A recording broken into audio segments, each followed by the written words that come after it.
Hello, one and all. Hello. Hopefully you can hear us, at least, even if you can't see our chats. Hopefully you can see us. Hopefully you can see us. I can see us. That's a good sign, usually. But yes, it is that time again. Thank you all for joining us. Welcome to Crimes Against Folk. I'm Edward Williams. I'm Ashley E. Norton. And we are coming to you live from our respective places in California and Arizona. We're using things like Jamulus, OBS, and Restream to make all of this possible, and we really couldn't do it without your help. So thank you to the audience for tuning in and giving us encouragement and bearing with us as we try to make this technological house of cards stand up. So today our top layer has fallen off. Yeah, of course. So just FYI that if you're watching on Facebook, if you're watching live on Facebook, we can see your comments on the Facebook chat, but we will not be able to see your comments on the Restream chat box in that little fancy box you see next to our picture. Yeah. We don't know why, but just the Facebook gremlins are out. So if you do want to see your chat appear in the box, I suggest going to YouTube and watching and commenting from there at youtube.com/witherwordmusic. You'll find it there. Otherwise, keep chatting and commenting on the Facebook chat. We'll be able to see it and reply back as needed there. It just won't be in the all-encompassing chat. Yeah. If that makes sense. Yeah, so that's just probably a little glitch on Restream's end or Facebook's end. It happens sometimes. Yep. But anyway, we are here today with another wonderful duo. Again, I think this was the month of duos. It's the duo month. How very apt. We have Nicole and Scotty. They will be joining us a little later on today to talk about their latest single and some awesome TikTok fame and a bunch of other fun stuff. I listened to their story that they sent to us, and it was pretty great. They had actually a few kind of mini stories, and so it'll be really fun chatting about those with them. Plus, they're just really nice people, aside from being super talented. They're super fun. Yeah. They're super fun folks. We think you'll really like them. So Nicole and Scotty coming up kind of in the midpoint. And our tips and tricks today will do kind of a show and tell plus. Yeah. Where we will kind of just run through the stuff that we use to actually do the recording or make this show happen. From an audio and kind of technology standpoint. So if you have or are interested in having a home studio of your own, this is a good segment for you to listen to because we'll give you some pretty simple and basic ways that you can set one up of your own because that's kind of what I have. Pretty simple and basic stuff, but sounds pretty good. So there's some tips and tricks for you guys if you're interested in getting that going or want to hear what we're doing. Because you might, if you already have one, you might learn something new. Yep. Yeah, you might be wondering, what mics we're using right now and what audio stuff we're using to actually get the audio in. We'll kind of touch on all those things. Yes. So, with that said, I guess let's start with the song. Yep. This was my request. Yeah, you requested this one. I did. Well, I really like the way that Ed sings this one, so I asked him to kick off our show with this song. So I'm just going to sit back and enjoy with the rest of you guys. This is a Paul Simon song uh, performed by them both. I heard this. I believe it was live 1969 was the album that I heard. It was like on some compilation thing that I heard, and uh, it was one of the most beautiful songs I'd ever heard in my life, and especially the way that Art sings it. I mean, he has such a beautiful voice, and this particular arrangement. The original studio version of this song is on Parsley, Sage, Rosemary, and Thyme, but I try to do kind of the live version because I really like it. This is called "For Emily, Wherever I May Find Her." Hopefully, I remember the words. It's been a very long time since we've done this, so let's see. I have faith. Yeah.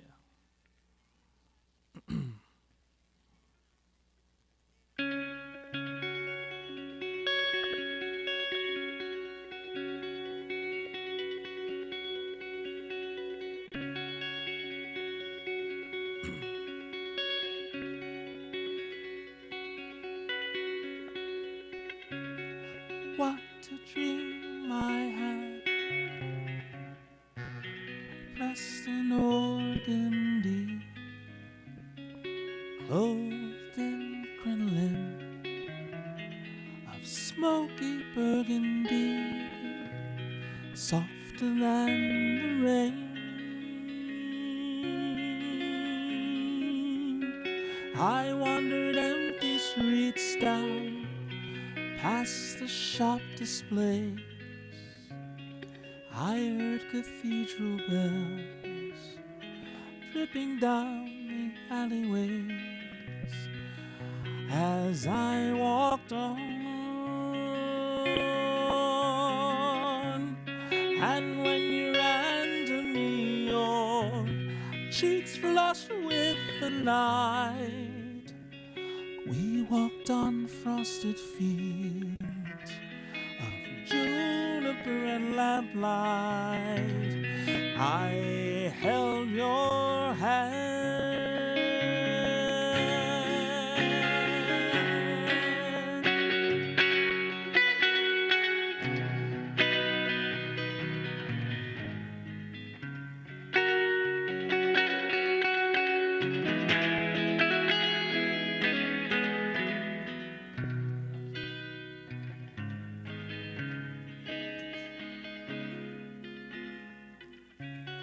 And when I awoke and felt you warm and near, I kissed your honey hair with my grateful tears.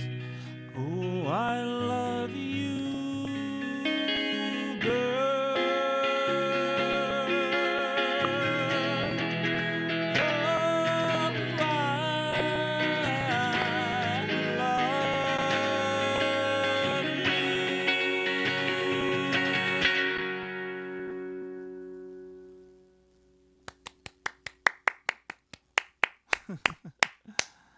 Thank you. Nice job, Ed. Great song. Great rendition of that Yeah, song. I love that song. Yeah, that's a really nice song. Yeah, it's great. It's just the words are just amazing in it. I think that's my favorite part. It's just how I don't know. It's one of those songs where I can just see everything in my head. Yeah, it's So. really descriptive. It's very poetic. Yeah.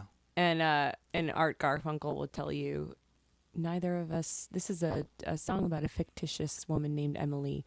Neither of us, I can't remember exactly how it goes, but something like, neither of us have met her, but perhaps we will one day. Yeah. Something like that. Something like that. Oh man. Yeah, that's a nice song. Thanks for requesting that. Yeah, thanks for playing it. So I'm excited about this segment for the show and tell because Ed has not shared. Oh no, you did share the photo with me. Why do I do this every time? I think Ed hasn't shared the photo with me, and he like literally, I think every single show, I am either like I can't remember what photo you sent me, or I'm like he hasn't sent it to me, and so I'm gonna see it. Wait, and then I remember he did send it to me, and then it's just gone again. So, pandemic brain, Sure. maybe. Yeah, pandemic brain. Why not? That's what I would attribute it to. So. But I'm glad that Rich and Linda are listening live right now because this show and tell involves them. But Yeah, absolutely. it's Ed's turn, so I'll let him take the reins here. I honestly can't remember what year this was, so you or they might have to remind me. But we, our friends Rich and Linda, who live in the San Diego area, they've been fans of Ashley's for a very long time, and once we started with her and we started touring around there, I met them and became friends with them. And a special kinship with Rich because he is as big of a Mystery Science Theater 3000 fan as I am. But there was one time we had some time to spare, and we decided to go kayaking in the ocean. And I believe it was Linda. It was Linda, right, who got a kind of disposable 35 millimeter camera, which Yep. is practically a relic this day and age. And this was a few years ago. It's certainly been one of the first times I'd seen one in ages. A waterproof camera, too. A waterproof camera so that we wouldn't, lose any of the photos. So she took a bunch of photos, had them developed, and we have a bunch of them. And I'd only just found them, I think, sometime last year because they were stored away somewhere. And so I scanned a bunch of them in, and I wanted to share one today. So that is Ashley and myself in the Pacific Ocean. We were in La Jolla, I believe. We actually went to there was a rental place in downtown, old town La Jolla. I don't know what you call it, and right near the beach. And we got Rich went on a jog, I believe, because he didn't want to do the kayaks. But Linda and was it a friend of hers? Her friend Kat. Yes, Kat. Thank you. We're in one kayak, and then Ashley and myself were in the other. And man, that was fun. Like I don't do much boating, as a rule. I've tried paddleboarding once, and I couldn't do it. I just kind of sat on it.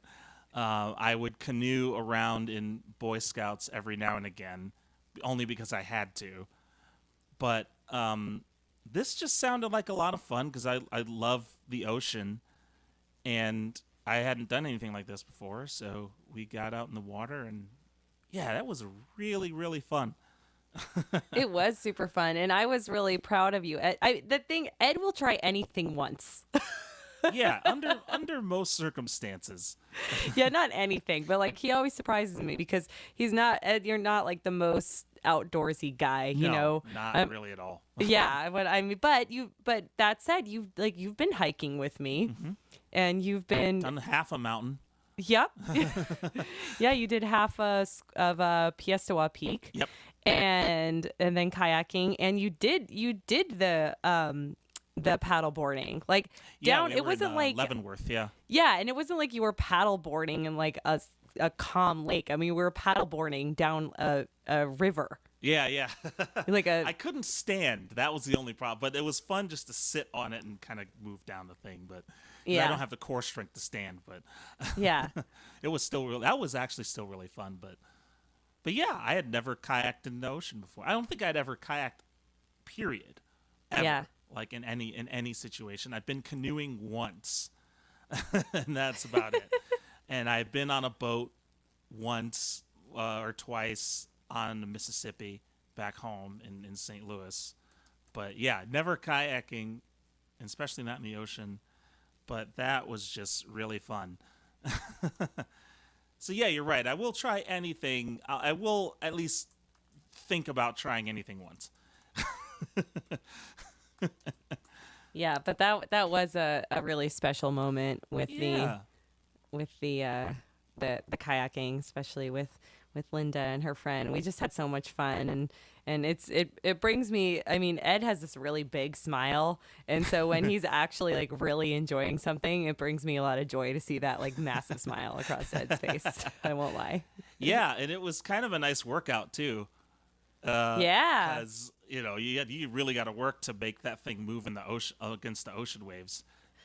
Yeah, so I think our friend Linda took the photo because she had the disposable water camera, and she was just kind of snapping a bunch of pictures of Ed and I, and then she'd toss the camera in our kayak and we'd return the favor, and kind of a thing. And we'd do some selfies. It was really fun. Yeah, so I still have all these photos scanned. I just have to like cut them up and send them, send the rest of them over. I shared this one with Rich just before we started too, because I don't know if he remembered or not. But Oh, cool. but yeah, that was a really fun time. Yeah, our friends Rich and Linda have shared with us all the joys of La Jolla, I must say. Oh yeah, La Jolla's great. It is. I went snorkeling with Linda once, and Oh, did you? yeah, in La Jolla, and she was like, "Yo, we should go snorkeling and look for the leopard sharks." And I was like, "Okay, cool." Now, I'm not the most comfortable person in the ocean. I do it because it's really fun, and I try not to let my fears get the best of me, but I do have the ocean fears. So I said yes, and I put on a brave face, but inside I'm like freaking out, right? So we get into the ocean, and she's like, we see a lobster and we see the sand sharks, and we're snorkeling around, and all of a sudden she goes, "Shark, shark." And she sees this leopard shark, which, by the way, leopard sharks, they're big. I mean, they're docile. They're not going to hurt you unless you mess with them first. Yeah. And so a lot of people like to snorkel in La Jolla so they can see the leopard shark. So she's in the water. She's screaming, "Ashley, shark, shark." And she starts swimming towards it, and I start swimming towards the shore.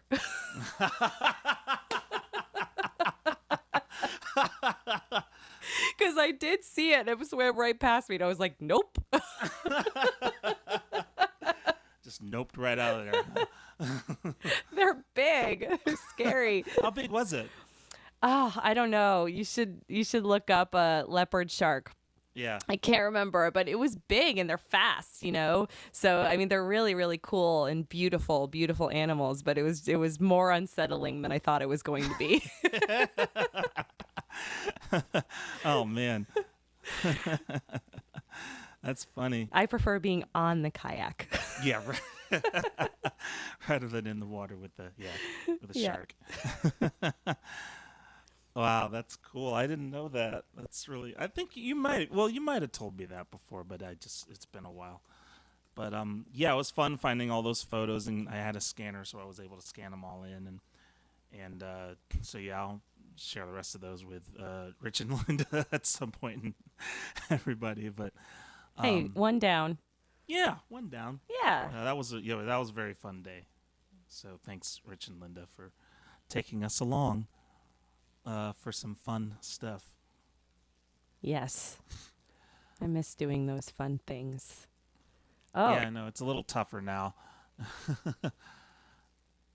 Just depends on, it depends on how crowded it is now, I think. But yeah, I mean, I have been going to the beach a lot this week because, my nieces and my sister are still in town, so they really enjoy going to the ocean, and the beaches are packed.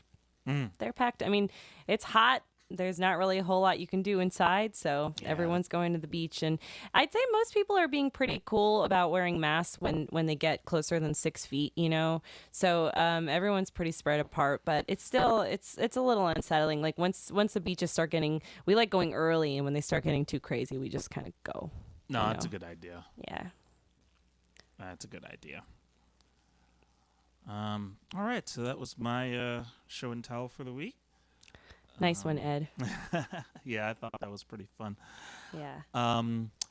We're gonna throw it to one of our videos next, and I picked this one because we had mentioned it yesterday. Oh, yeah. During our Two Blue Roses online show. Thanks again to Jeanette for having us on that show. Yep. Even though we had a lot of technical issues. It was still a pretty fun experience, and it was fun seeing a couple faces we hadn't seen in a chat before, so that was nice. Um, but we played Vagabond Road, and Ash mentioned the video that we made with our director Howard Ignatius, and kind of the story of how there was this grand plan to make a visual spectacle video with green screens and everything, and the B-roll wound up being the video. So Yep. I thought I would show it, just because it is a really cool video, and a really cool concept. So I will roll that for y'all right now.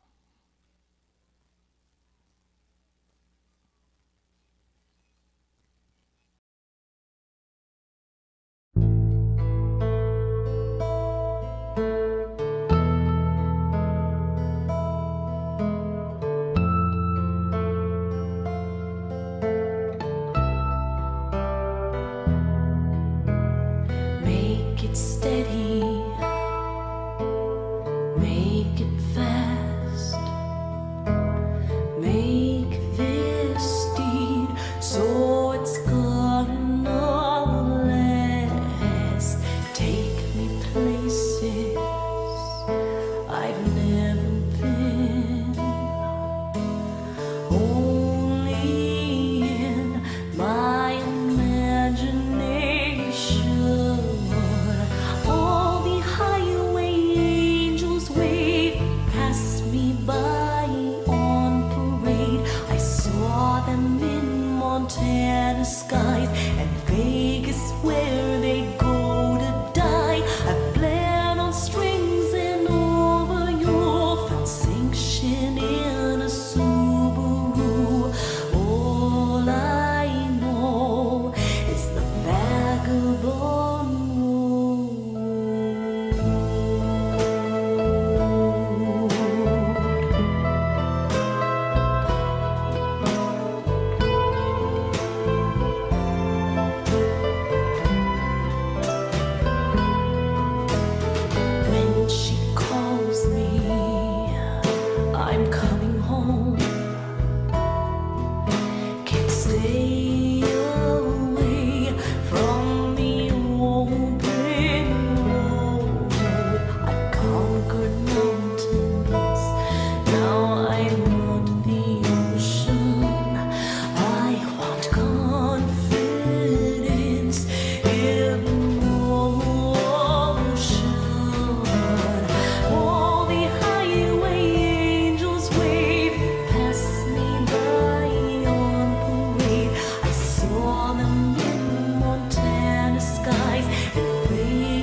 All right. So that was the video, the official music video for Vagabond Road. We did with Howard Ignatius.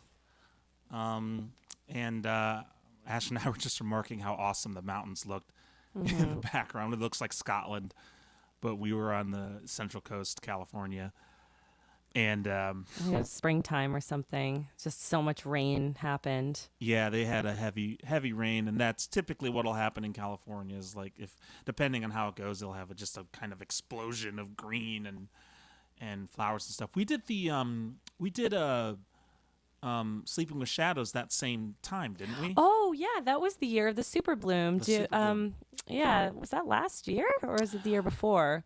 Ooh, I think it was last I year. think it was last year. I think it was 2019. Yeah, it was because it said 2019 on the video. Yeah. Oh, okay, cool. Yeah, we had everywhere in California and Arizona. There was just so much rain, and everything just popped. If you guys remember the poppy fields and were just popping up everywhere, and the mountains were just shockingly green. I mean, bright green, all of them. It was absolutely gorgeous, but. So we got really lucky on the scenery for a couple of things. So we set out to do the Vagabond Road video, and as Ed said, it was going to be something completely different, full of we'd bought a green screen, and we were going to do all this crazy stuff with the Subaru. And then Ed is in that video, even though you can't see him. He's actually driving the Subaru. And we were going to do all these other shots, and Ed was going to be in it. But honestly, we got back to Howard's editing room, and we pulled it up, and we were like, do we want to do anything more to this? And we were all like, I don't think there's anything else to do. What will we have done to make that video any better? And the way that you do that is you speed to get. So the reason it looks kind of all like ethereal is because it's actually, I'm in slow motion, but my mouth is in regular time. And how you do that is you take the song and you double it in speed. So you sound like, Alvin and the Chipmunks, all the other lives can wait to pass me on the interstate. And you get that as a recording. So that is what was playing. So Howard sat in the back of the Subaru with the hatch up, and Ed drove it down the road. And the song is going twice as fast, and I'm singing along to it twice as fast. So it actually took us 2.5 minutes to record that entire video, because once you get the fast speed recorded, then you go back to the editing room and you slow it down by half, and that's what you get. So you get my mouth moving in real time, and the rest of me kind of in the dress flowing in slow motion. It's a trick that Coldplay used in the music video Yellow. They were possibly the first ones to do it, or at least the first ones to have a big popular video with that, but a lot of people have done it since. Yeah, they definitely made it popular. Yeah, I doubt it was the first time it was done, but they made it popular. Yeah, I mean, it's easier to do nowadays because everything's shot at digital. So yeah, it's a lot easier to, and audio is recorded digitally, so it's easier to manipulate it to do what you need to do. But yeah, you're right. Coldplay, I think they definitely made it famous. Yeah. So yeah, that's nice. Nice to remember that. I haven't seen Morro Bay in a while, so it's nice to see that. But next we will introduce our guests for today, Nicole and Scotty. I'm going to read a little bit of their spiel here, and then play a video they submitted to us. But Nicole and Scotty are a pop sibling duo based in Southern California, recently featured on Billboard Sound. The dynamic pair are recording, performing artists, songwriters, musicians, audio engineers, and producers. Their debut single, an out and proud trip-hop song titled #Queen, has achieved over 60,000 streams on Spotify and over 26,000 views on the official music video via YouTube since its release on October 5th, 2018. Their follow-up single, a soft house track titled Can Be Beautiful, was released on December 21st, 2018, and has since been featured on Billboard Sound and AXS. And how did we meet, Nicole and Scotty? Through my friend Virginia Cannon. Virginia Cannon? Yeah, she talked to me about Nicole and Scotty back before she was even managing them. Yeah. And then she's like, yeah, I don't know. I might manage. They asked me to manage their career and I might do it. And then she did. And she just has been saying amazing things about them since then and now. And she's still managing them today and doing a great job. She's and awesome. we get it. Yeah, I would want to manage them too. They're very good. Yep. If I wanted to be a manager, which I don't. Yeah, ditto. I can barely manage myself. Exactly. But if we were to, Nicole and Scotty would be fantastic artists to do that with. Yeah. And so we're going to play their story for you now, their set of stories. So enjoy these stories from Nicole and Scotty. Heyo guys, I'm Nicole. I'm Scotty. And we are Nicole and Scotty. And we're super stoked to be a part of the Crimes Against Folk podcast today. Thank you so much. Big shout out to Witherward, Ashley and Ed. We love you guys. Thanks for inviting us to be on the show. So to dive in, the most interesting tour experience we've actually had a few. I think we'll start off with our very first tour experience, and actually the reason we even started doing music. We opened a YouTube channel in 2013, and we started posting a lot of covers of songs that we really liked. And we did a cover of a song by Lisa Marie Presley called Just a Dream. And we got super lucky because somehow she found that video and invited us to join her for a couple of tour dates. And before we knew it, we were going from performing in front of 15 to 20 people to, 1,000 people, full capacity at El Rey Theater in Los Angeles. And then we went to the Coach House in San Juan Capistrano and the Musical Instrument Museum in Phoenix, Arizona. It was really an awesome experience and surreal to be performing with an artist who's such a big inspiration to us and honestly to like just an entire generation of music lovers, and to be able to perform with her and in front of her and with her band, it was just like mind-blowing. Amazing experience. Yeah, and to like be able to say that we got to tour with the Presley family was really awesome. So I think that was like the biggest tour experience for sure, because it was with a major artist. So it was a really cool like way to start our musical journey. Another really fun, memorable tour experience for us. Last year, we were invited to be a part of this tour project called High School Nation. And what it is an organization that tours the country to different high schools and kind of sets up like a festival, on their football field. For every day of the tour, they turn the football field into festival grounds. And we were invited to join a leg of the tour last year. And it was super, super sick. The headliners were none other than the Plain White Tees, which was amazing because we got to see Hey There Delilah like up close and personal and meet the guys backstage and everything. And, and not in a fan setting, which was wild, but as, like musical friends, if you will. As musical equals. Yeah, exactly.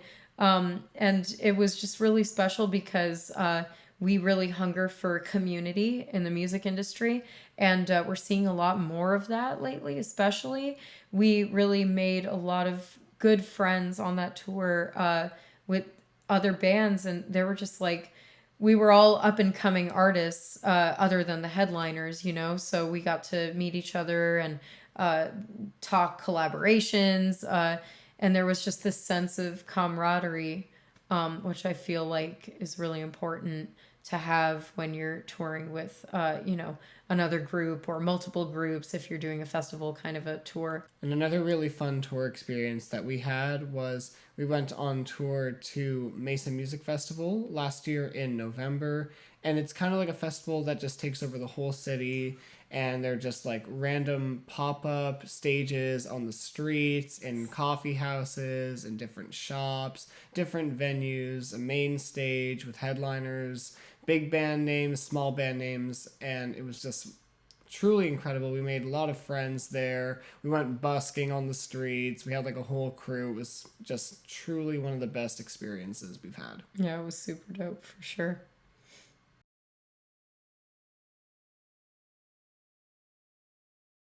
Ready.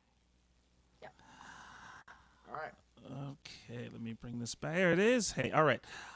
So we had a few stories there from Nicole and Scotty. Some real, wow, like first kind of blockbuster one. So we're gonna bring them on and talk about that. So hello there, Nicole and Scotty. Welcome. Hi.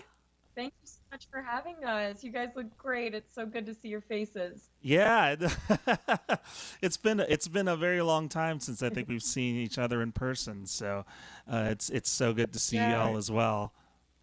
Yeah, Yep. it's been over a year since we played that show. I think it was like last year in May.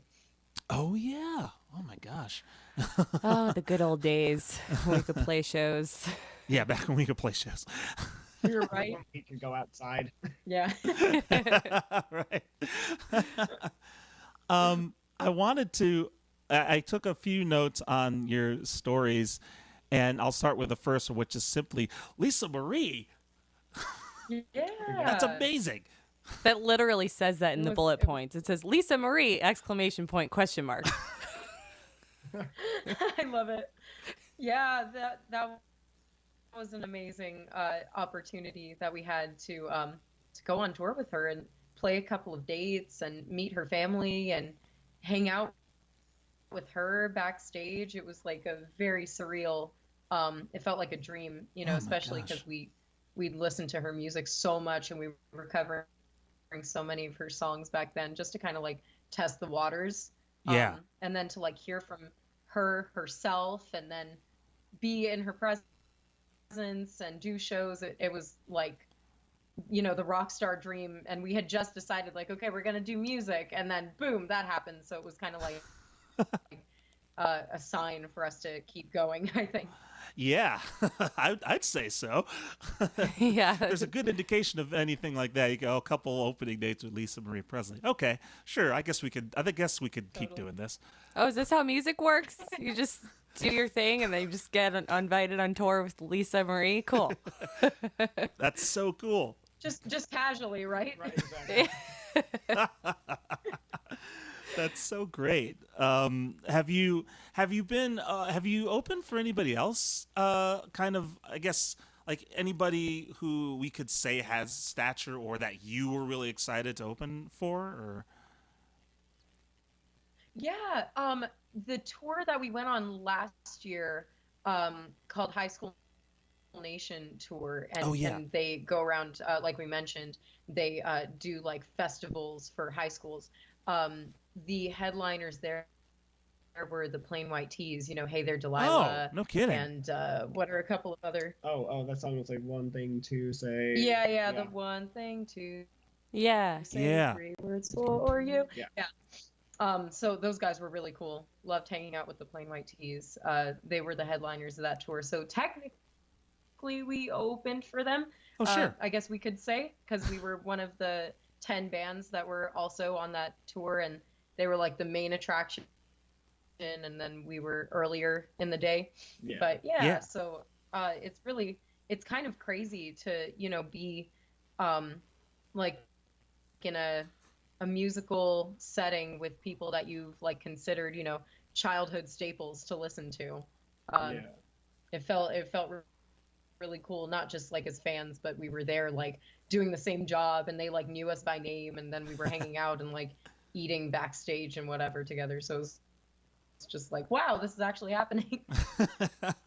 Yeah, that I remember when the first band I was ever in called Hazard to Your Booty.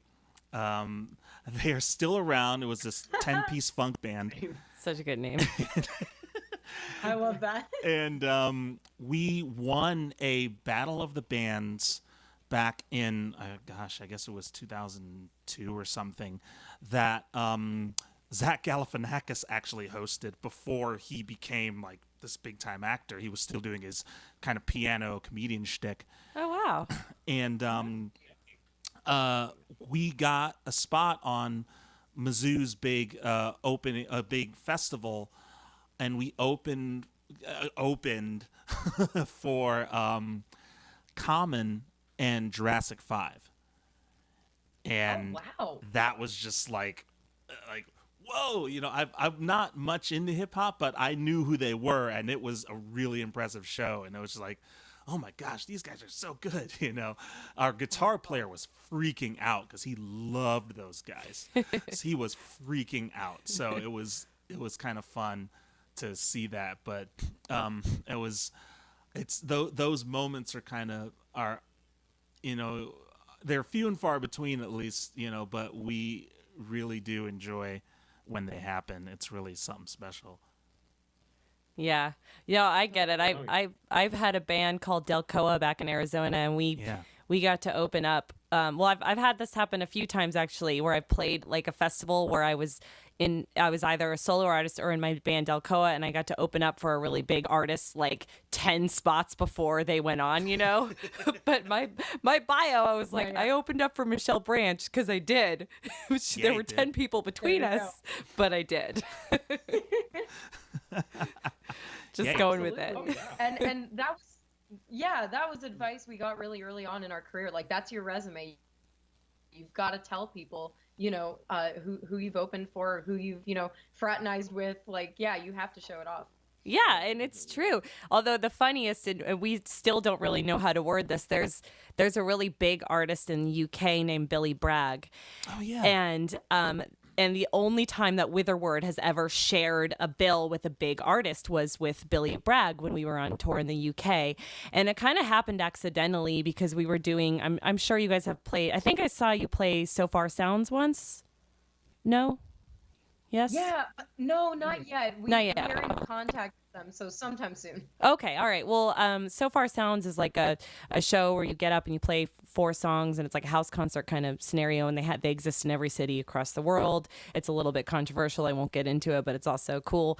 And we did it in what was the name of the city, Ed? Bournemouth. Thank you. Bournemouth in England. Mm-hmm. And they messaged us before we got there. And they're like, by the way, it just so happens that you guys are playing this date on the show, it's a really big show where we're partnering with Amnesty International. And every city is going to have a big artist on the bill. And your big artist is Billy Bragg. But the weird thing is, Billy has asked to go on first. So Billy Bragg is going to open up for you guys. So we're like, okay. So it's the only time we've ever shared a bill with a big artist. They opened for us. Oh my God. Gosh. Yeah. Love it. That's amazing. Yeah, so we don't know how to say it. We're like, yeah, we opened. No, we didn't open for we have never opened for a big artist, but we have. And the other funny part is, like, Ash. But a big artist has opened for us. Yeah, exactly. And I didn't know who he was. I had no idea who he was. I didn't either. But we had our violinist with her, and she was freaking out because she was a big fan of Billy Bragg. Oh, yeah. And it was like, it was the same kind of starstruck. thing. Wow. Like, she was starstruck, and it's just like, oh my gosh, like we're playing with Billy Bragg. And you can see it in the photo that they all took together. She looks a little deer in the headlights. Oh my gosh. That's amazing. I know, we should find that photo and share it. It's pretty funny. We all laugh very hard after. Oh yeah, absolutely. She knows it. She knows it. I have like the worst facial expression when we meet like major artists, like in a meet and greet setting even, or like we meet them, at another, because we've done like iHeartRadio Fest, like a side stage for them. And that weekend, like you guys mentioned Coldplay, we saw Coldplay just like casually walk past us in the lobby of the MGM. And we saw, like, we got to hang out with the front man of the Struts, Luke Spiller, and he's super cool. They're a British rock band. Yeah. And like every time we take a picture, my face, I just look like I'm in pain. I think I just get nervous, and I'm like, everything shows on my face. I'm just like, oh my god, I can't believe this is happening, and I have like this awful expression. So bad.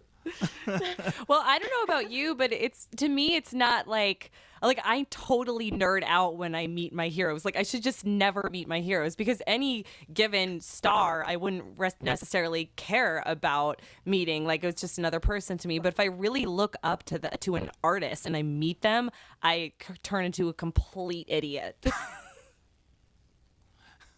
That's Scotty. Yep. That's totally Scotty. He got to meet his favorite DJ of all time a couple of years ago. I've never seen him like that ever. The whole conversation, they were just like, he's like, bro, I love your music. And this guy's like, bro, thank you. I'm not usually like starstruck when I meet people to the point where I can't speak, but when I met him, I'm just like, oh my god, it's him. Oh. It's him. I can't speak. Oh man, it was really embarrassing. I think that I'm in the Scotty camp as far as reactions go. I met speaking of Mystery Science Theater 3000, and Ash is laughing because she knows this story. Wait, the time Ed got recognized by a celebrity? Well, not exactly. We need to hear this. So I'm a huge fan of Mystery Science Theater 3000. And I've watched it since I was a kid, and we were staying in. Well, I was staying in New York City, just before we were about to embark, I think, on our first England tour. I was staying there for 2 weeks as we were about to fly out, and I was just gonna take a subway just somewhere. I think maybe going to Central Park or something. Yeah. And I walked down and I kind of look around, and I had my awesome like Mystery Science Theater 3000 shirt on with like the big moon and the galaxy and the guys pointing that our friend Rich got me. So I had the shirt on. couldn't have planned this any better. And I kind of look around and I see him. I see this guy, kind of a little heavyset with silver hair, and in my head I'm like, oh my god, that's TV's Frank. And but I see him and he looks at me, and I'm sure he's seen my shirt by now. So he's like, oh no, this is a huge Mystery Science Theater 3000 fan who saw me in the subway. And so I kind of just look around like I kind of very badly pretended not to see him. And oh yeah, of course. Of course, I didn't want to bother him because I'm freaking out internally. And he walks up to me and he says, "Hey, I like your shirt." And I'm like, "Are you TV's Frank?" Oh my god. And I got to shake his hand. Oh, so embarrassing. But it was amazing at the same time. I just love that he approached you. It just kills me. Right? Like Ed was too frozen to go say hi. There's nothing better than that. Yeah, exactly. What a nice guy, though. Oh yeah, he's a cool guy, and he was. I just kind of shook his hand, and I asked him about the show he was doing because he's doing a show with one of the former his former co-stars. That's basically the same thing, but they do it at theaters, and then he had to get on the subway because he had places to go. Right. Wow. Yeah, of course. But that's super. Yeah, cool it was that amazing. He, took the time to go and meet a fan. Yeah, that was. Acknowledge you. Yeah, it was really nice of him to do that, and so because I just didn't want to bother him. I'm kind of weird about that with celebrities. I don't want to really bother them. So. Yeah. Totally. Oh yeah. Yeah. That makes sense. I saw in one of your stories you guys had played at the MIM. We went to the MIM and we were supposed to, but there was some schedule in conflict happening, so we ended up going there and intended to perform, but didn't get to. But we still saw the show and we're backstage and everything. Oh, okay. But yeah, it's an incredible it's a super cool venue. Oh, yeah. We got to see like the dressing rooms and the behind the scenes there. Ooh. And it was really fun. That's awesome. I haven't seen the venue there. I've been through the museum once or twice, but I haven't seen the venue actually. Yeah, I've seen it. I haven't seen a show there. I had a friend who used to work there, and he gave us a little tour. I didn't get to go backstage or anything, but I got to just take a peek, and and it's really an incredible venue. So hopefully you guys do get to play there one day, so they remedy that. Yeah. Oh, we would love that. Yeah, to be able to go back and actually do a show there, because it was just a fun experience to like get to hit the road to a different state. Yeah. Yeah. And we really didn't even mind that like there was a time constraint or anything, because we were hanging out with Lisa backstage and chilling with the band and whatever afterwards. So we're like, this is fine. This is tour life. You know, it still counts. Yeah. Oh, absolutely. It still counts. Well, and so your manager, Virginia Cannon, lives in Arizona, so you guys are no stranger to Arizona anymore. And I know we were actually going to meet up with you in April I don't think you were going to play the Tucson Folk Festival, but I think you were going to go and had another show somewhere else instead. But then the pandemic came and none of these things happened. But that would have been nice. Yeah. But you guys, you go to the Mesa Music Festival a lot, though, right? Or you've played it before, and Yeah, is that correct? last year was our first year, and wow, what an experience. I mean, like we really just, as we mentioned before, like community is really important to us, and just being with fellow musicians in like a positive, supportive setting is just awesome to us, because we didn't really have that starting out, and we're starting to make like so many musical friends, and it's really just like a special thing to us. And like we've never seen a festival absolutely take over a town before. And the way that Mesa Music Fest just like turns the entire, the entirety of Mesa into like a venue, and there are stages on the lawn, and there are busking stages on the sidewalk, and there are people in coffee shops and bakeries and restaurants. It's like, wow, this is really freaking cool, you know? It was amazing. One of the best things we've ever done.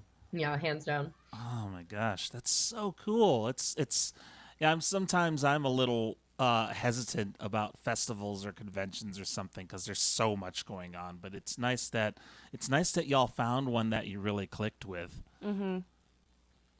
I've heard good things about that, Totally. and it's funny. I haven't really heard much about it, being an Arizona native, but but recently I have, and I've had music friends, yourselves included, that have told me amazing things about it, and I should come check it out one year. So that's pretty cool. Yes. Oh, yeah. You guys would be perfect for it. I think you would definitely. both just thrive and get a really good spot on one of the good stages, and then just hang out and meet lots of people. I mean, we had no idea, because we're pretty shy most of the time. Yeah. But we got pulled into like a circle of like 10 other musicians, and then we just ended up spending the whole weekend with them. So it was a really good time. And it felt very like, we're all here for the same purpose, and we just want to support each other. We ended up seeing each other's shows and cheering each other on. It was just awesome. Yeah. That's great. I mean, we had a similar experience when we did Far West for the first time a couple years ago, and we met so many amazing people, and there was like, you got the sense that there's a great musician community amongst these people, that they all kind of knew each other, and everybody went in and supported, and saw all the guerrilla showcases and the major showcases and all that stuff. Like it was a fun, like kind of good networking event, but it didn't feel like one. It was just kind of a bunch of folk musicians hanging out, which was actually kind of relieving to me, for sure. Yeah, they can be a little stressful. Yeah. I mean, and as an extrovert, I show up to events like that, and you'd think I'd thrive in that moment, but I actually don't. I actually freeze up. So it's nice when you get invited, when people come up and just immediately welcome you into their circle. It just kind of breaks that wall down instantly, and makes it a much more enjoyable experience, I think, for everybody. Oh, for sure. Yeah, yeah. Definitely agreed. I think we're both ambiverts. We're like a little bit extroverted, a little bit introverted. Scotty's more on the introvert side, and Yeah. I'm probably closer to the extrovert. But Yeah. it's nice when we're able to like just immediately vibe with like-minded people. We feel really like comfortable, and it just feels nice, you know. I think you guys Yeah. feel the same when you're in that setting, like to be validated, you know, as musicians. It's a really cool feeling. Awesome. Yeah, absolutely. Have y'all been to NAMM? We Ooh, have. yeah. This year was our first NAMM in Oh. January. How did you like NAMM? It was so cool. It was like one of the best things. I was like a kid in a candy store. Yeah. I was going to everything. Yeah, same. My gosh. Like day 3, we thought we had like covered, you know, all the ground that we were supposed to cover, and then we found out there's a completely different building filled with things we haven't even been to yet. And we're like, wow, how are we gonna fit this in? We got 2 more days, you guys. I don't even think we saw half of it for the 4 days that we were there. Oh yeah. Yeah. It's massive. It's the probably like the second biggest convention I've ever been to. Yeah. That one, Yeah, that when one did you didn't go? stress me out as much because I was like, oh, I'm just like a tiny little ant and I I can just kind of crawl through and no one's going to notice me. So it's fine. It's so Right. big. Right. That's Oh so my gosh, funny. but that was like amazing. Yeah, it was really, really fun. And we had like friends of friends performing one of the nights, so we stayed really late. And we tried, like, we wanted to see as much as possible, but also we had just adopted our husky puppy like the Oh. week before. Aw. Or so she was being babysat by my best friend, and we're like, okay, we can't stay until 1 in the morning every night. We got to get home. But so we tried to cram everything in a timely fashion. Yeah. But yeah, it was just a really cool experience, and Scotty was just thrilled to like play around with all the tech stuff he Oh could man. possibly find. Yeah, I don't even think I got to do half of the things I wanted to do. There was just so much there, and I was just trying to take everything in. So Yeah. yeah. Yeah, I remember. I think that my favorite part of it was especially the first year we went. I think we went 2 years, but the first year we went, running into like everybody from Nashville that we knew who was at the show, because they get a summer NAMM, which is kind of nice as well, but a lot of them also go to winter NAMM, and so that first year we were like, oh hey, it's you, and oh hey, there you are, like hey, we'd hear somebody yell out Witherword, and we're like, Yeah. oh, who is that? Yeah. Well, I don't know if they'll recognize us anymore without the Ed's afro. Yeah, we both look pretty different, I guess, since Oh my gosh. then. So. The absence of the fro. The You absence look of great the fro, though. yeah. I like both looks. Thank you. Yeah, I do Thank you. too. Yeah. Quarantine vibe, The right? quarantine look. Yeah. Some people shave their heads, but me, I'm growing it out. Yeah, you are. Well, you'll probably get recognized more because you can spot you at NAMM from across the room. There you go. See, that's my plan all along. When we've got time, maybe for I got one more question I wanted to ask y'all, and this is a pretty important one. I'm curious to see what your response is to it. But if you could have a superpower, what would it be? Ooh. I've thought about this question a lot, and I know exactly what my answer is. Teleportation. Nice. Really good one. It's a really good one. This is kind of like weird, but I've always like wanted to read minds, Yeah. but not like I've like read books where like the hero just can't turn that power off, but like have the ability to like flip it on and off when I want to, so I'm not hearing things I don't need to hear, but like I'm able to calculate, in a situation where I have to, like what the other person is thinking. I've always thought that's kind of cool. Yeah, that's one of those ones that's like, okay, it could be amazing, but yeah, it could drive the user insane if left unchecked. Right? Right. What are your guys' answers to that question? Oh, I don't think we've We We've haven't asked said each other yet. this yet. No. What's yours, Ash? I don't know. Well, you know what? I once I recently was chatting with a producer I'm working with named Rob Chadwell, and he told me that I had laser precision vocals because he barely has to auto tune my voice, which is, well, A, it's a huge compliment, but B, I've actually worked really hard at that throughout my lifetime, so I'm glad that it shows. But I responded to him and I was like, oh, that would be so cool if that were my superhero power, if I could just like sing people to death like I sang and like lasers came out. Only the bad guys, obviously. That's awesome. That's how I would kick ass. It's like Skyrim, you I just love it. shouting. Bad Ash.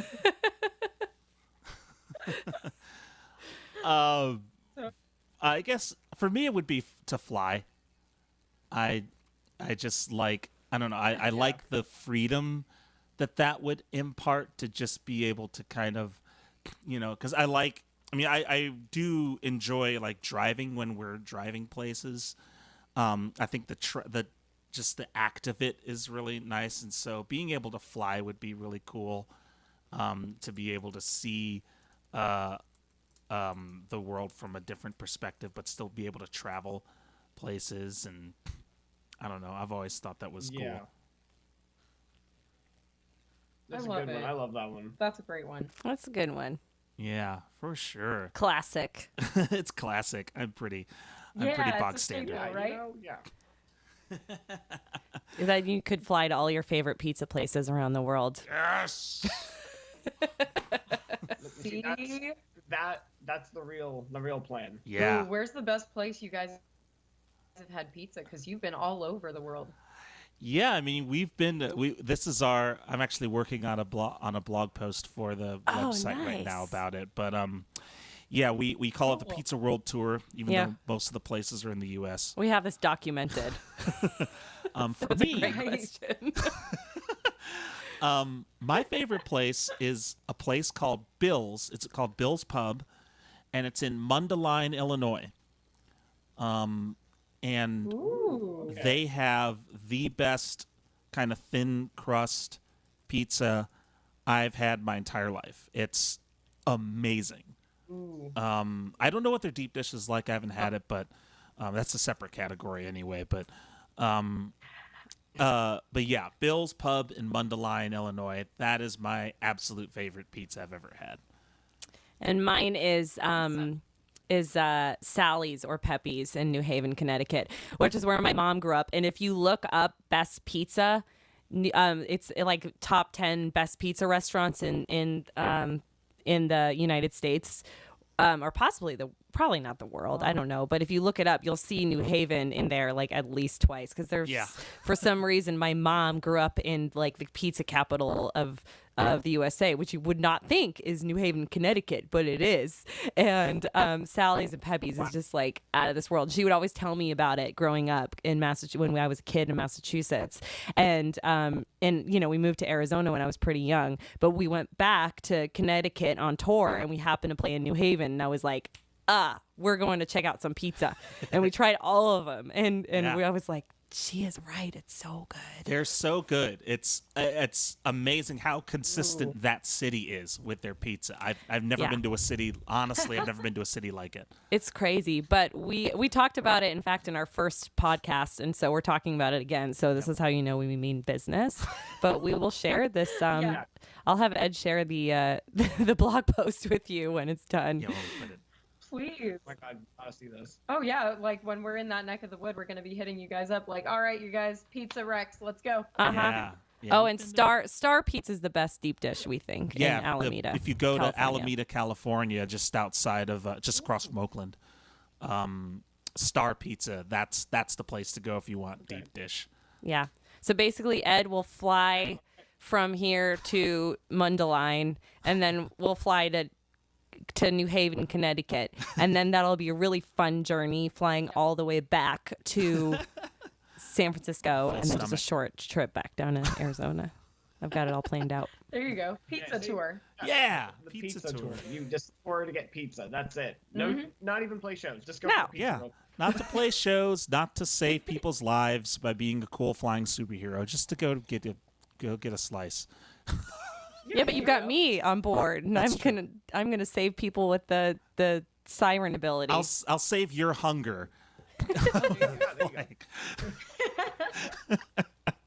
Thanks, Ed. yeah, and then you can fight all our foes by singing them to death. This is so much better than making music. and then Scotty can teleport. I'll tell Scotty like, hey, we're here, and he can just teleport and be right there. Exactly. There you go. go.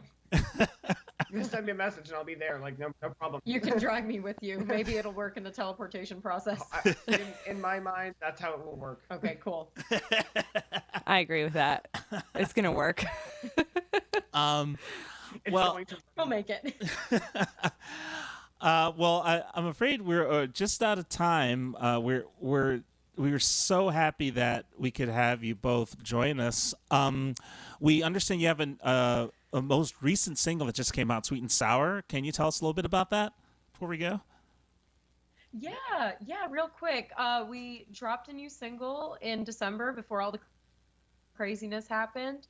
It's called Sweet and Sour. It's probably one of our favorite songs we've written to date. Nice. It was supposed to be for a commercial spot. And then once we were finished with it, we're like, we don't want to give this away. We want to release it ourselves. We like it too much.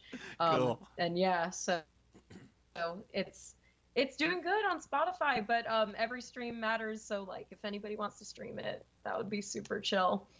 Awesome. Yeah, we'll throw the link in the show notes, and we'll put it in the chat as well. And It's an awesome song, you guys. I love it. Oh, thank you so much. Yeah. I'm where? glad it has the Witherward stamp of approval. Yeah. Oh, for sure. Yeah. Always. And where can people find y'all on the internet? Oh my goodness, everywhere. We're on Instagram, Facebook, Twitter, YouTube, TikTok. We've got some merch. You can find us by typing in Nicole and Scotty, either with the ampersand or just AND, wherever the special characters aren't allowed. And it's NICOLE and SCOTTY.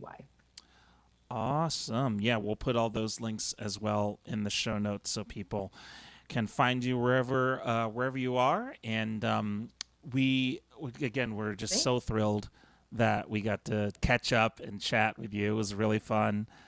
Yeah. Thank you guys so much for inviting us on. Of course. Hopefully, we'll be able to share a stage with you at some point soon again in the future. Yes. And yeah, Absolutely. until then, just stay safe, and hopefully we'll be able to talk to you again pretty soon. Yeah. Love you guys. Sounds great. Thank We you love for you guys bringing your too. beautiful, Please stay bright safe. energy. Yeah. Oh, you guys too. This has been a highlight of our week. Oh, that's so Me great. too. All right. Well, we'll say bye for now, and we'll talk to you soon. Yeah. Talk soon.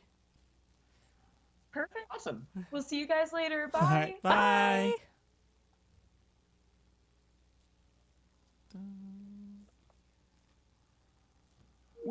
All right. So that was Nicole and Scotty. I love them. Yeah. Nice They're people. amazing. And super, super talented. Extremely talented, like just off the charts. And I didn't get a chance to mention it during the during our chat, but they had a little bit of a TikTok fame as well. They apparently had Scotty had made a K-pop track, and it kind of got a little bit of traction on TikTok. And I just wanted to play it real quick, play the TikTok video real quick for everybody, because it is kind of interesting to see. So just real quick, I'm going to feature that on here. 1 second. I gotta change a couple of things here.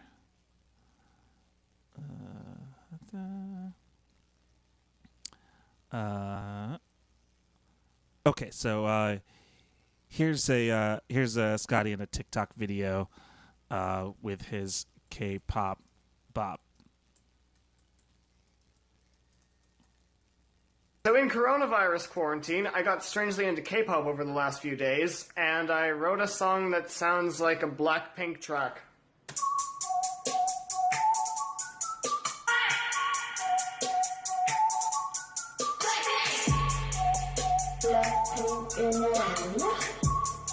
I don't really know what to do with this. I mean, anyone got their label info? So I can, YG, hit me up, or let me hit you up. So in coronavirus quarantine, I got strangely into K-pop over the last few days, and I wrote a song that sounds like a Blackpink track.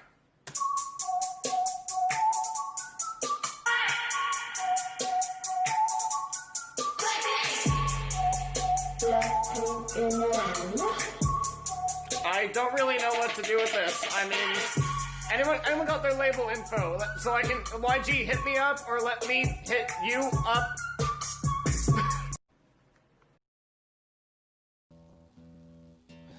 All right, so that's that's, Nicole and Scotty's TikTok video about a kind of a Blackpink-like song. It's a K-pop bop and got a little bit of traction, which was pretty fun. Yep. Glad for them because it's TikTok is pretty cool. There's some really interesting stuff on there, and it's nice to see them get a little bit of traction and stuff like that. So, but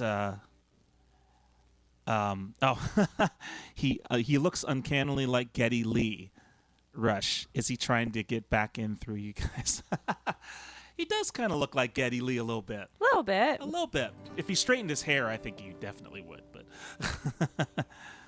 but you don't want to do that. You don't want to do that unless you absolutely have to. Yeah. Hair straightening. Unless you shave your head. Yeah. Well, hair straightenings's no joke like that. I've done it before. Yeah, you've been there. I've been there. Maybe I'll find that photo for a show and tell. All right, where are we at? The request time. Request. Okay, we're doing the one request, eh? Yeah, we had 3 requests in from Itso, so we picked one. All really good requests, and maybe we'll get to them on the rest of them on our live show. But I picked the cover. We're just gonna do one request for you guys today. And then we're going to get on to our tips and tricks segment. But this is a song we don't know very well, so this should be kind of fun. Well, you know it all right, yeah? Yeah, but I've Kind of? only performed it once, so I don't really have like the lyrics memorized per se, but I have I know the song, so I think I'll get through it just fine. Yeah. I love the song. There's another Cranberries song that Ed and I do. Oh yeah. And quite often, but this one, I performed it just once. I think. Did we do it on the podcast or was it just another show? I can't remember. It might have been just on a show. Yeah, but sorry, I'm tuning because it sounds like I'm out of tune, which I am, and I really, really, really love the Cranberries, like almost all of what they do. So, and this song in particular is a really, really, really good one. This is called "Ode to My Family."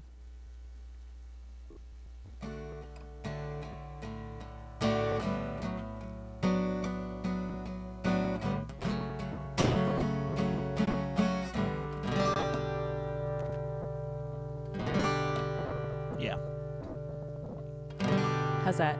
Yeah, that's good. Do do do do do do do do do do do do do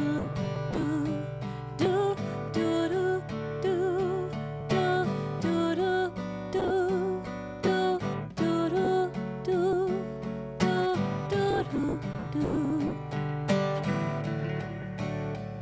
understand the things please, I say, don't turn away from me. 'Cause I spent half my life out there. You wouldn't disagree. Do you see me? Do you see? Do you like me? Do you like me standing there? Do you notice? Do you know? Do you see me? Do you see me? 'Cause I don't care. Happiness, where's when I was young and we didn't give a damn. 'Cause we were raised to see life as fun and take it if we can. My mother, she held me. She held me when I was out there. My father, he liked me. He liked me. Does anyone care? Understand what I've become. It wasn't my design. People everywhere think something better than I am. But I miss you. I miss 'cause I liked it. 'Cause I liked it when I was out there. Do you know this? Do you know you did not find me? You did not find. Does anyone care?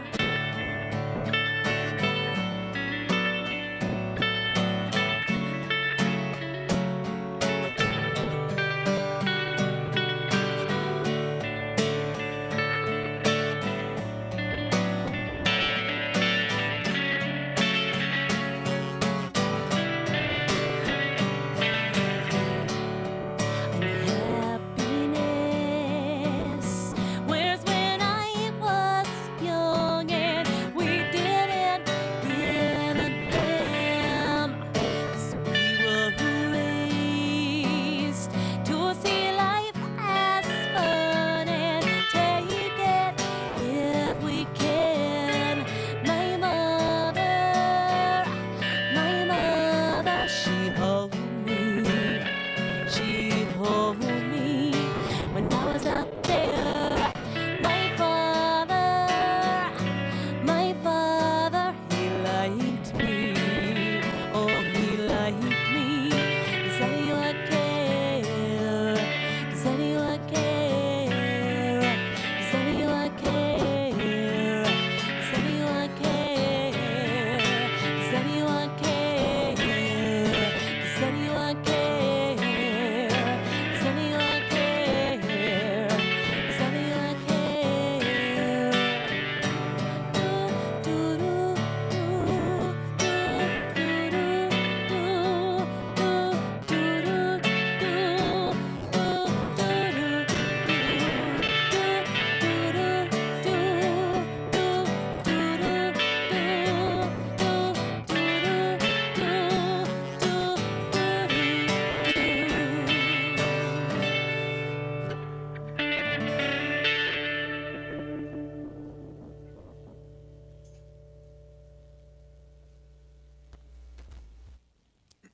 Cool guitar line, Ed. Thanks. I was trying to go 90s with it. I liked it. Nailed it.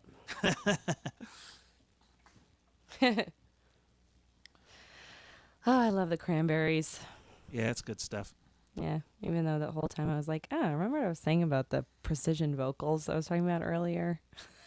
I did not have precision vocals in that performance. Well, that's your No opinion. lasers for me today.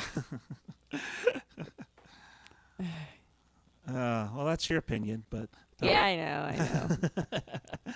It was just the low notes. The high notes were all right. Those are the important ones. All right, so we'll do some tips and tricks here. Tips and tricks. I mean, kind of mentioned this before. This is kind of like show and tell plus.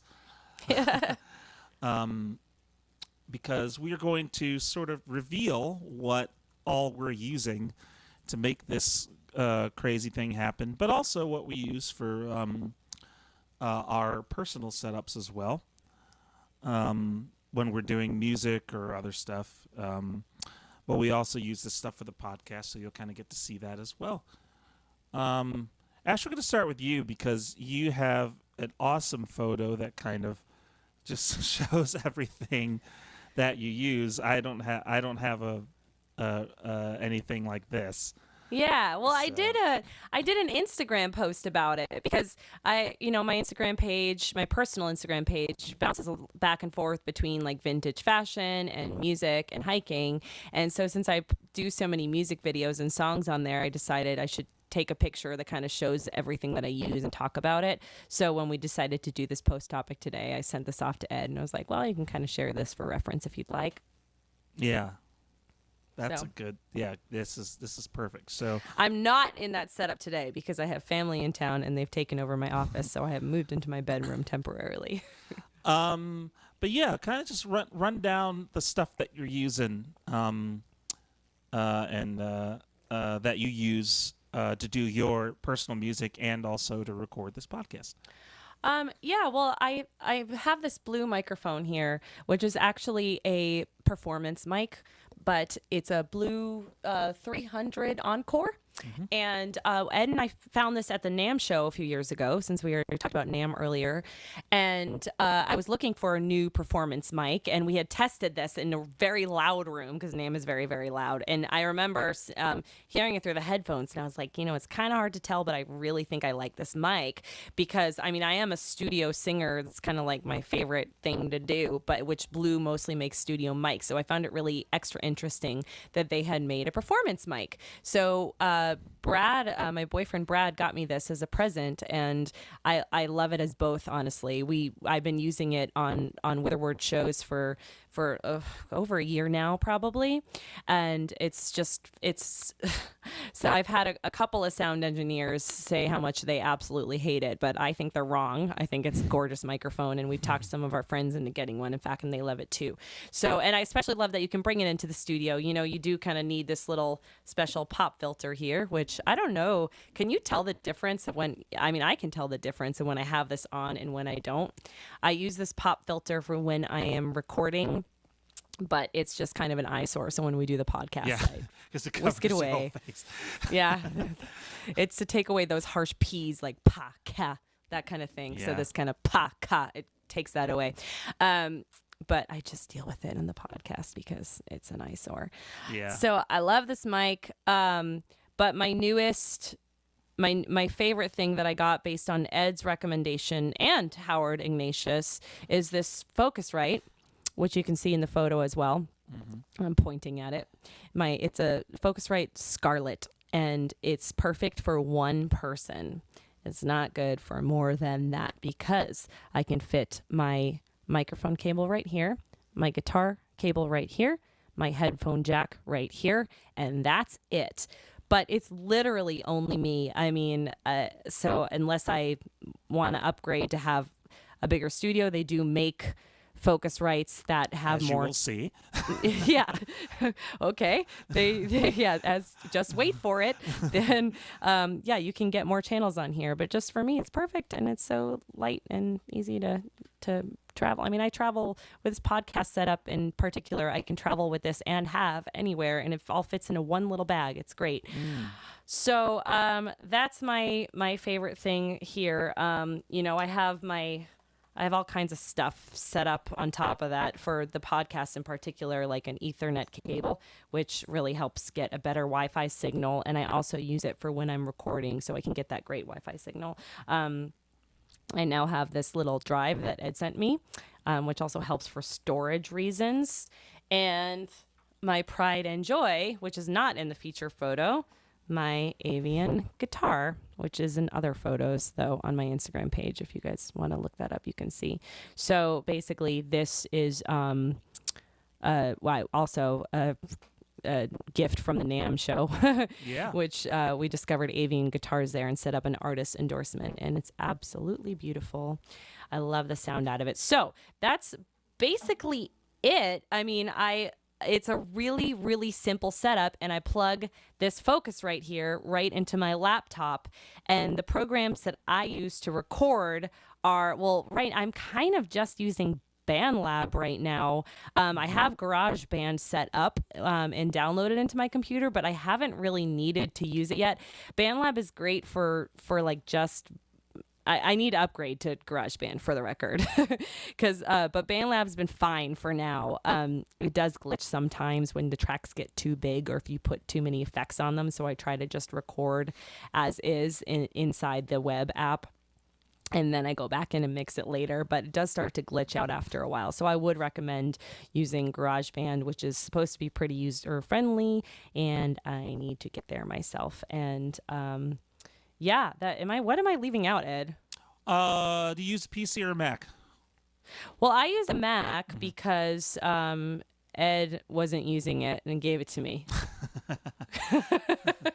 You were using a PC before, I guess, weren't you? I was, but I never recorded on it. In fact, this is really the first time I've ever recorded anything. So I feel like a big girl because I'm like recording I guess I did a little bit when you needed to record stuff for Witherword, and I would go and hit the space bar and then hit the space bar again, and that's about it. But I've never really worked with my own files before, so it's been pretty exciting to be able to learn that during the pandemic. Yeah, that's awesome. Yeah, it feels good.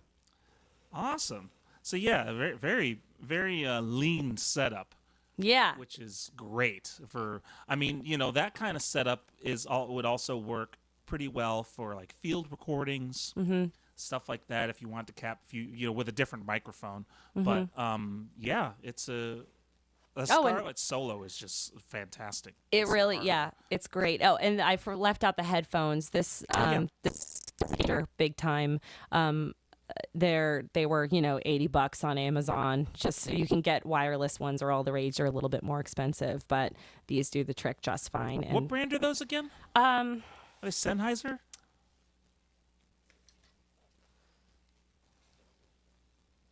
What are they? It says HD 280 Pro on it, and yeah, of those course are they don't Sennheisers. Yep. have. I think they're on. Is it on the top?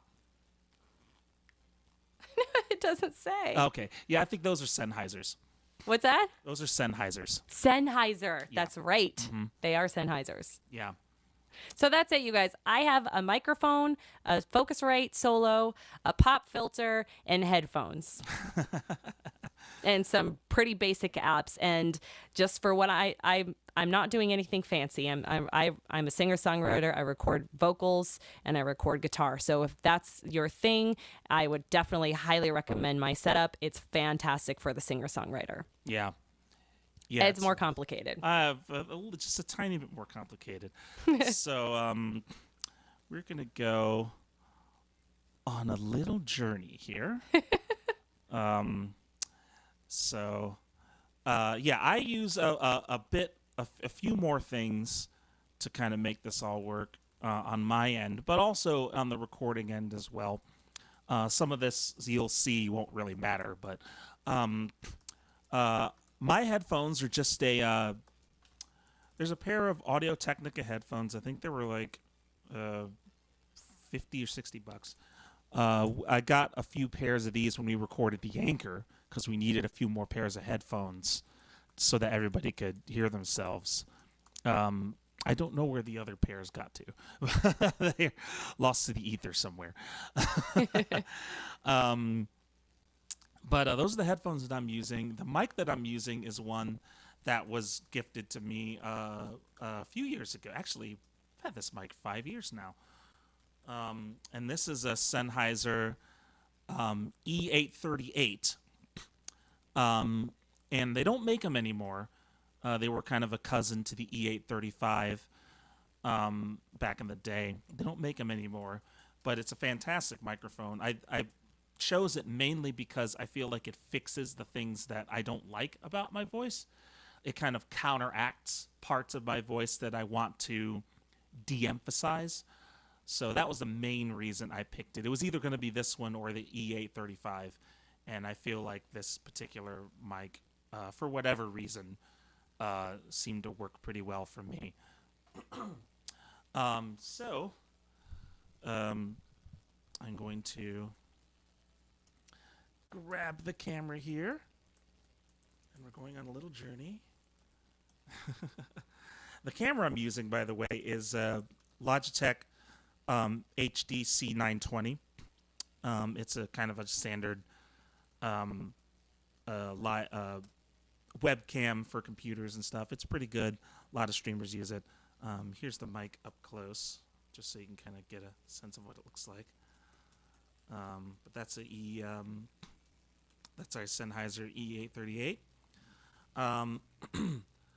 So down below here, I've shown this before, and here's my phone running Touch Portal, and Touch Portal is what allows me to change scenes kind of with the press of a button. So there's the main scene, and here's my zoom scene. And it works in tandem with OBS, which you'll see on the big monitor here. So that's OBS. And this is, you'll get this cool kind of infinite screen effect. Woo! So that's what OBS looks like. And this is the main monitor that I use to kind of try and keep an eye on everything. Down below, I need to grab my phone for a second, but down below, we've got, this is my Pod HD 500X. I got this, my Pod HD 500X, I got this a while ago. And it's fantastic because it's got amp modelers in it. It has about, I think, 70 or 80 different types of effects that you can assign to all these buttons. And it's just, it's light. I don't have to, carry an amp with me anymore. I can just bring this in, plug in my guitars or my basses and all that stuff, whatever I need, and it works. This next one, I'm going to try to get a little light going here since it is hidden away. But my interface is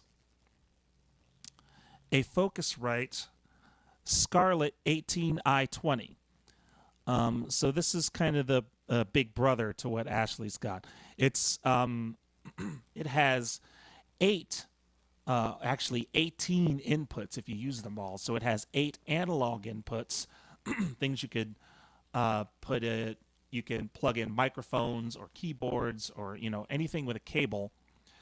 And then it also has 2 headphone outs, which is really nice, but it also has 10 digital inputs, 8 of them through what's called ADAT, which is a kind of a older protocol that you can transmit digital audio over, and 2 through SPDIF, which is a sort of a prosumer style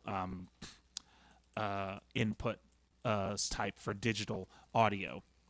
And then it also has 20 outputs, so kind of the same deal, 8 analog outputs, 10 digital outputs, and 2 headphone outs. So it's pretty versatile. You could record, a drum kit with this. You could record using minimal mics. You could record a full band with one of these. So again, it's a little overkill for what we're doing, but it saves me from having to get something else.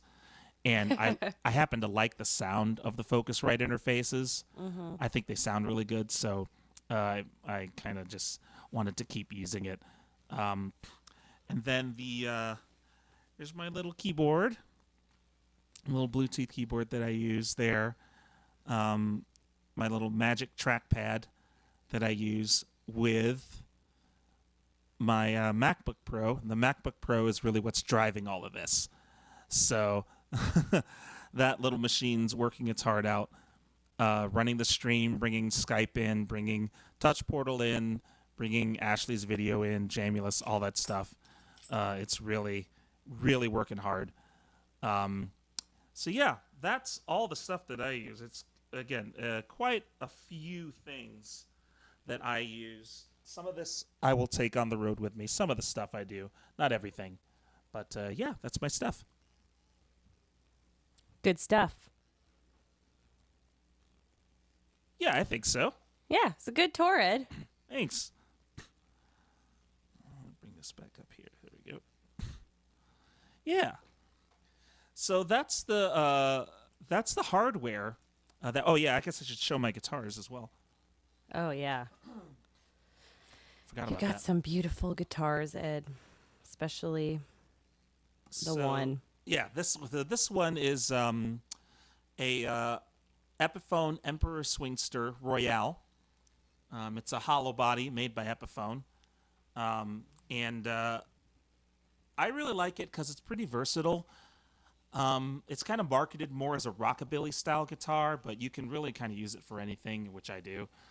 I love the sound of it. Yeah, it sounds great. It's got two humbucker pickups in it that you can engage in single coil mode independently, which is really nice. It's got a really cool Chet Atkins style tremolo bar, Bigsby floating bridge and tremolo bridge and stuff like that, and it just looks really nice. But it also sounds very good too. So that's the guitar that I use.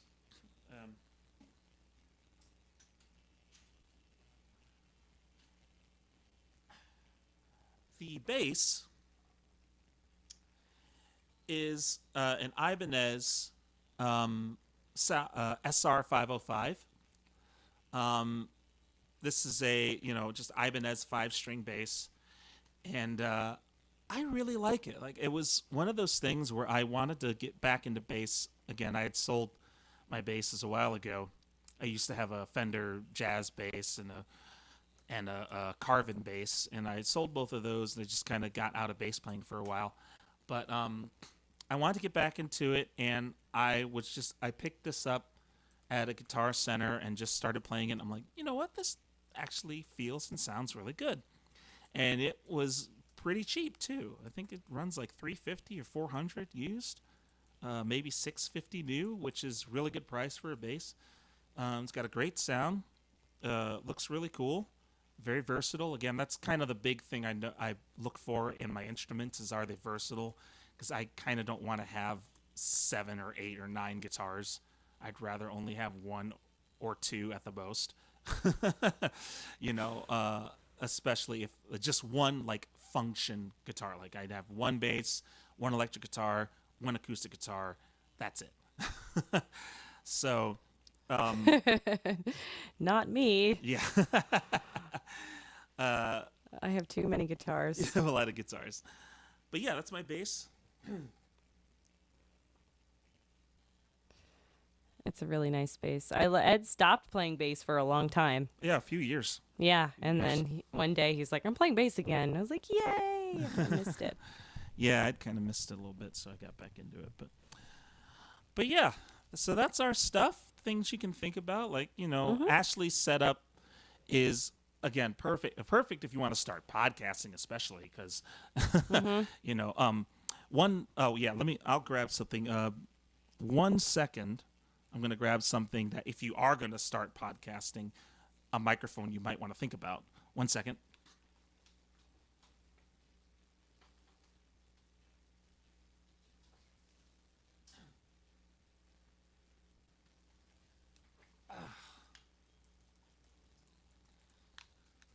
Okay. This microphone, one that we use quite often, actually, to record both of our vocals, because it's pretty versatile vocal mic. This is the Shure SM7B. You will see a lot of podcasters use this microphone.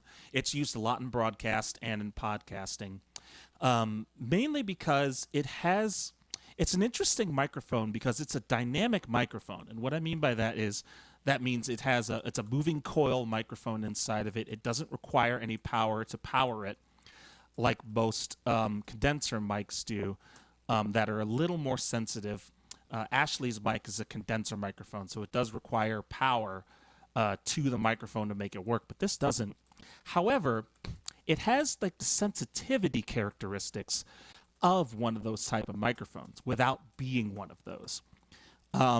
It just sounds great on pretty much anything. And so you'll see a lot of podcasters use this. A lot of Twitch streamers use this particular kind of microphone as well. It also, one of the things you have to remember about this particular mic is that it is low output. So typically if you use it just straight in to like a Focusrite interface or any other kind of mixer, you will have to turn up the gain a lot in order to get any kind of level out of it. So oftentimes people will pair these with a passive gain booster. One of the ones that people typically get out there is called a cloud lifter. And basically all it does is it boosts the level by 20 decibels after the microphone, but before the mixer.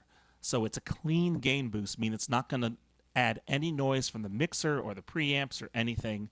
So that way you don't have to turn up the preamps as high, because if you turn the preamps up more, you get more noise, more background noise, more system noise from the cables and the internal electronics of the interface. All that stuff adds noise, and so the more you turn up your gain, the more noise you're going to get. And this is a low output mic, so you have to turn that gain up quite high to get it to a usable level. If you add something like a cloud lifter in, it will boost that level before you even turn up the gain. So you don't have to turn it up quite as high. Just one thing to consider when you're using this microphone. But it's one of the best microphones I've ever used. And again, we use this in all of our we've used this for all of our studio recordings. It's about $350. And yeah. This is definitely a mic to consider if you want to go and get into podcasting or studio recording, for sure. So, yeah, that's our Cool. gear. That's the gear. Cool. So, Any questions? well, we have one from Rob Chadwell. He wants to know if it hurt when you sold your soul to the devil and started using a Mac instead of a PC. Okay. Ash knows what's coming here. So, I'm gonna zoom because I need to have this conversation with you all. So, if you notice, actually, I'm gonna take my camera off really quick here. I have. There's my PC. And there's my Mac. I have both. And the reason I have both is because it's about the software. It's always about the software. And I used to be one of those people that was like, PC forever, and Nintendo is better than Sega. And it's like, well, no. That's not true. It's basically what you get what you need because that's what the software is. For me, I use Final Cut Pro to edit video, Logic Pro to edit audio, edit and record audio, Pixelmator Pro, which is not made by Apple, but it's only Apple based, to do video editing because I don't want to fork over the money for Adobe Creative Cloud yet. That the reason I hang on to the Macs is because I liked using those programs. And those are the ones that work for me. If I found something I really liked that was PC only, I'd probably switch to my PC. So it's never about whether you think the PC is a better product or the Mac is a better product. Especially now, they're both great. Windows 10 is fantastic. Mac OS is fantastic. They're both great operating systems. The Mac obviously has a price premium, which is a little irritating, but really you do kind of get what you pay for. So for me, it's about the software. What software do I like using? What am I comfortable using? And that's it. The days of Yeah. whether it's a Mac or a PC, I don't really care anymore. And Ash, you as someone who has used both. I feel Yeah, like I you're probably in the probably same would camp. have a PC if you didn't gift me the Mac, honestly. Yeah. I find they're more friendly. Like I have Androids, Mm-hmm. and I just kind of prefer that world. I don't really that the I world is a little bit it's a little bit of a It's different. thing for me. Yeah, I mean, if had I started off with iPhone, because Ed and I talk about this a lot, because sometimes I'm like, should I get an iPhone? He's like, no, because you already know the other one, and it's not necessarily better. It's just different. But It's just different. And that's the key. That's the key statement. They're not. Mm-hmm. One's not better.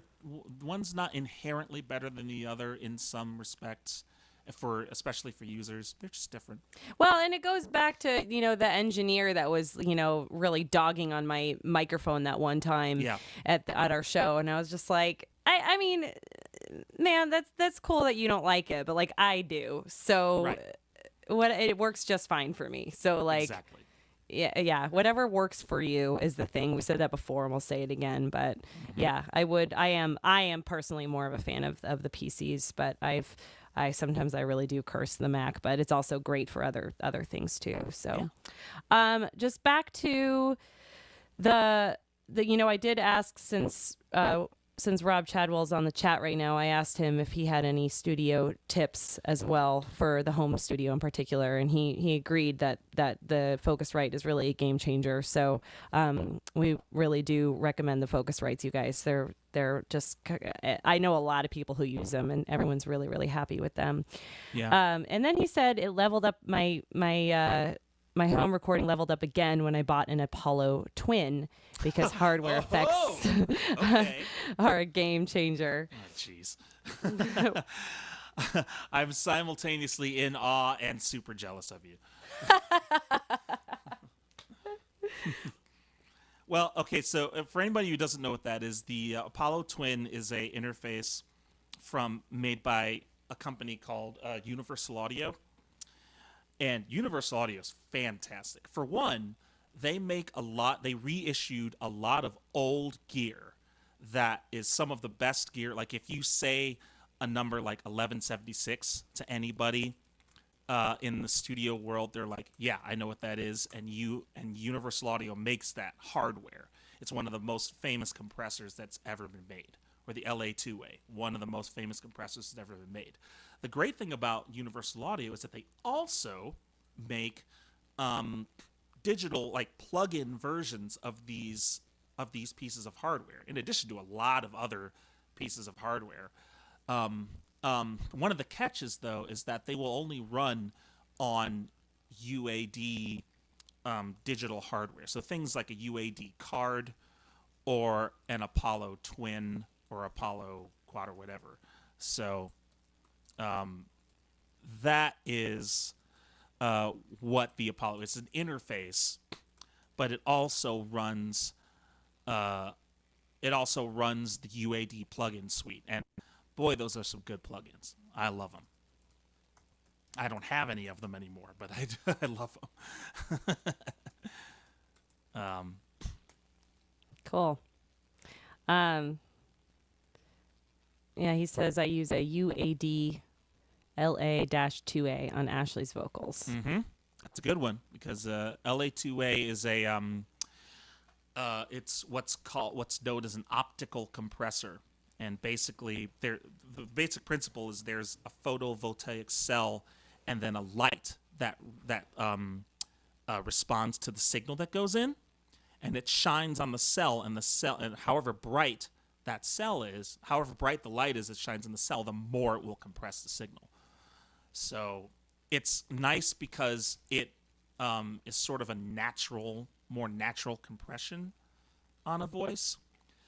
And so it sounds good on vocals if you really slam it sometimes too. Especially in your vocal, Ash. You really slam a compressor with your vocal, it sounds really good. I actually learned that trick from Lauren. Oh. Lauren Vesio, right? Yep. Yeah, Lauren Vesio is Ed's former bandmate in a band called LV in Nashville. She's amazing, and also an engineer as well. Really good ears. Yeah. LA2A is also good on bass. Oh. Also used a lot for basses.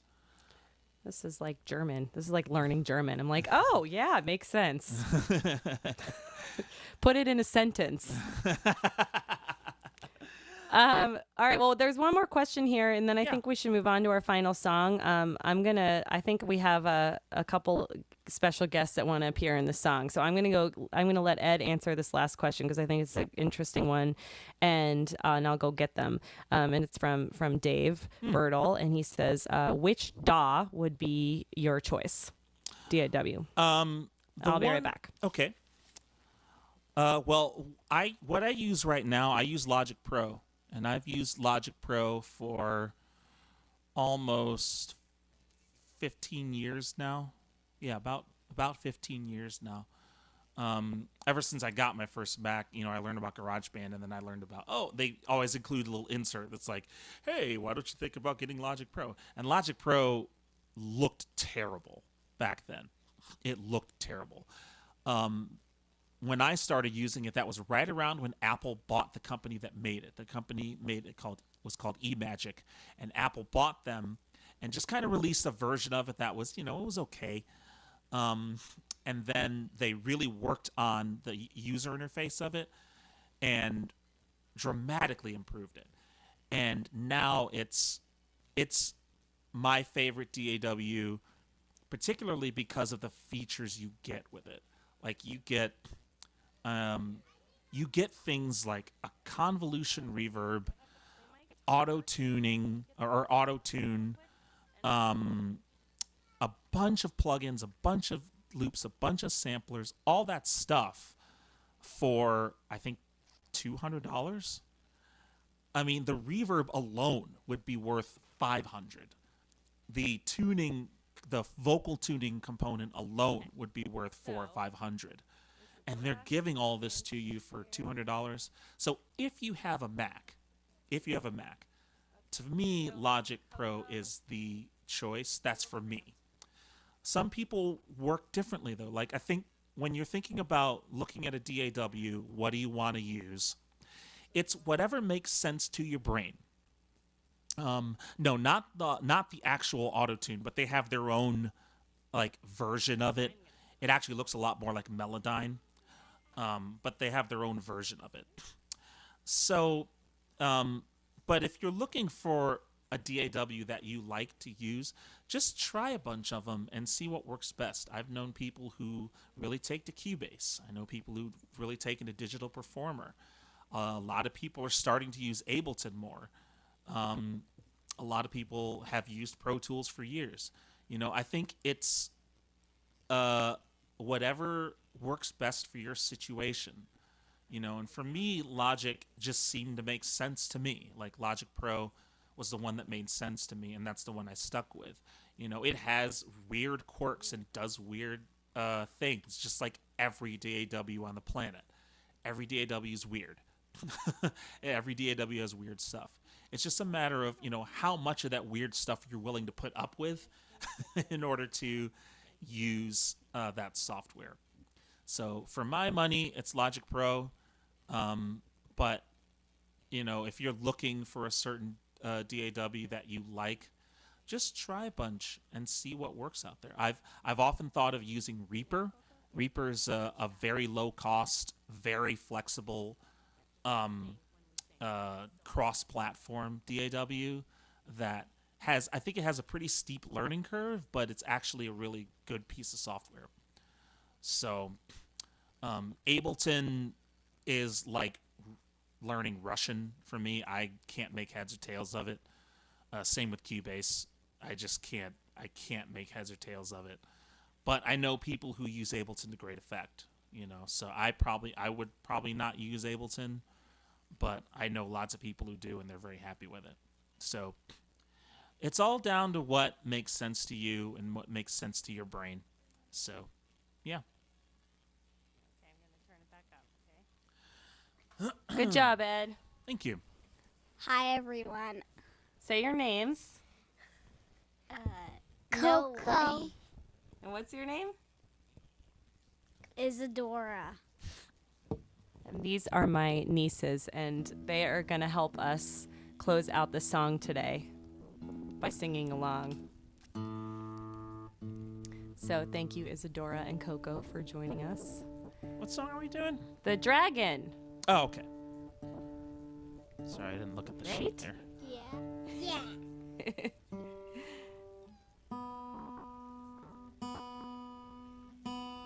Hi, Ed. Hello. Hi, Ed. Oh, there it is. Hi. He says hi. You can't hear him, though. Okay.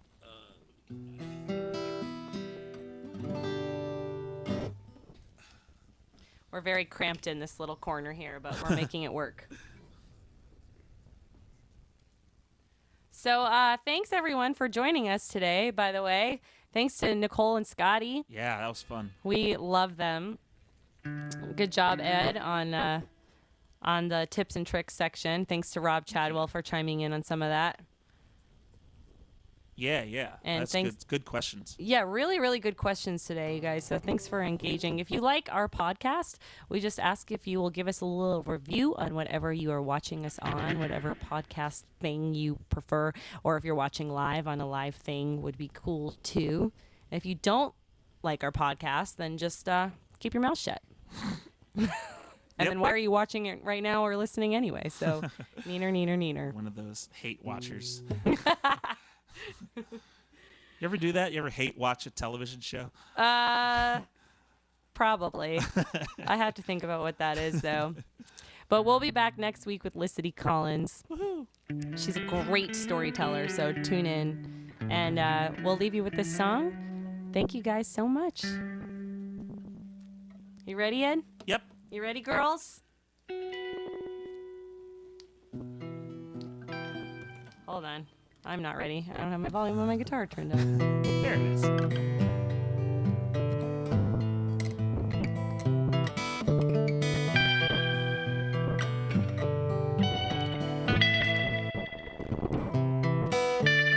This feels like something inside of me fills me with ease. I hardly breathe. It cannot be tamed. It spits out its rage, thick bright flames. It comes when I see red to take its revenge. Won't stop till it's dead. You have some fire to choke on. You think you can cope on, to put out your smoke on. Dragon inside of me is when I don't wanna be. Madness I share, the mask that I wear. You don't believe, I don't give a damn. The dragon inside of me is who I really am.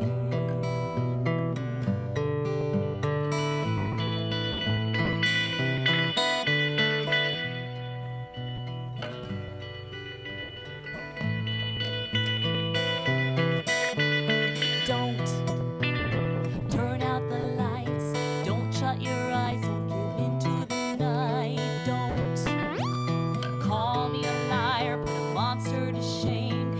You'll feel the fire. I'm starting to turn. Will you finally learn? Will you feel the burn now? I'm hot to the touch. I think that I like this a little too much. Dragon inside of me is when I don't wanna be.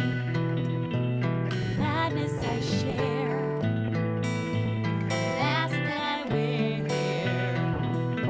If you don't believe, I don't give a damn. Dragon inside of me is who I really am.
the show ends. We have to hear? say goodbye to our friends right now, though. So say goodbye.